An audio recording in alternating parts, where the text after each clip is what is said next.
Mengapa penting RUU PPRT itu segera disahkan? RUU PPRT yaitu Rancangan Undang-Undang Perlindungan Pekerja Rumah Tangga. Mengapa ya ini segera harus disahkan begitu?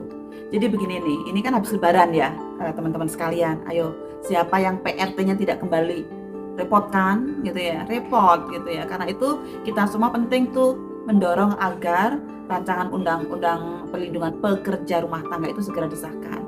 Kenapa ini segera disahkan? Karena ada beberapa hal yang penting untuk kita simak ya menurut saya. Yang pertama sih adalah pekerja rumah tangga itu adalah sebuah pekerjaan yang selama ini di masyarakat kita itu masih dianggap rendah gitu. Bahkan di media-media itu, di sinetron-sinetron atau film-film itu ya sering sekali tuh pekerja rumah tangga itu digambarkan sebagai orang yang kurang pinter gitu ya, dari kelas menengah bawah ataupun juga kurang berharga kan begitu. Sehingga kadang-kadang itu menjadi sebuah pekerjaan yang menjadi mimpi seseorang untuk menjadi pekerja rumah tangga.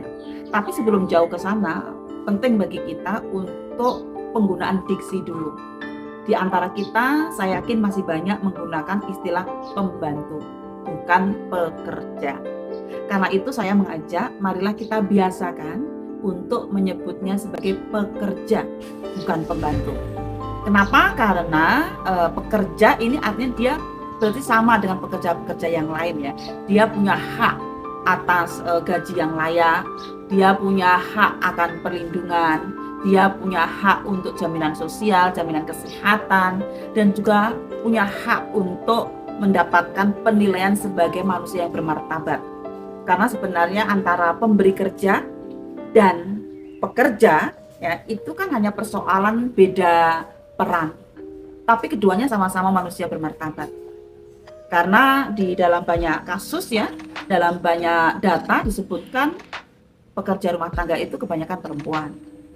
Sehingga kadang-kadang kenapa tidak atau kurang dinilai oleh masyarakat ya itu kan sudah memang kerjanya perempuan ya untuk urusan-urusan domestik. Ya, sehingga itu menjadi sesuatu yang kemudian dianggap tidak punya nilai ekonomi. Padahal bayangkan ya, itu kalau dilakukan oleh pekerja-pekerja yang selama ini dianggap pekerja profesional gitu ya, maka itu pasti sangat mahal sekali. Karena itu teman-teman semuanya saya ingin mengajak agar pertama secara personal kita menggunakan diksi-diksi yang lebih memberikan martabat kepada pekerja rumah tangga, yaitu mengubah dari menyebutnya sebagai pembantu, babu gitu ya, tapi menjadi sebutan pekerja.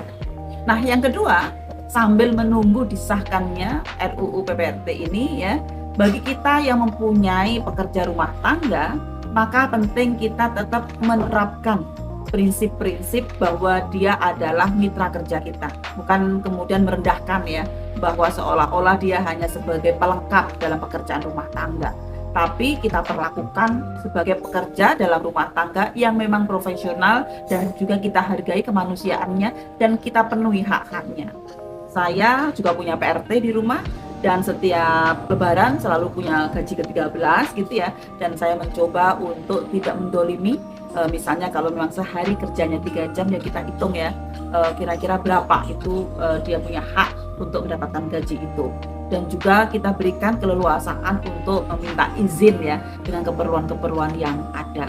Dan istilahnya kita tidak pernah memandang rendah kepada pekerja rumah tangga kita, karena mereka adalah sosok yang sebenarnya sangat membantu melancarkan ya semua kegiatan-kegiatan dalam keluarga, termasuk hal-hal yang sangat substantif ya, persoalan kebersihan, persoalan keteraturan makanan, persoalan tentang bagaimana menjaga keamanan dan lain sebagainya.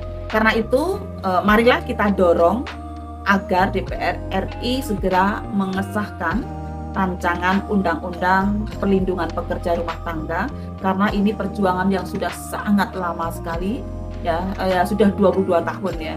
Sudah 22 tahun ini tuh sudah diperjuangkan oleh Komnas Perempuan dan juga masyarakat sipil yang bergerak di isu tentang perlindungan pekerja rumah tangga ini.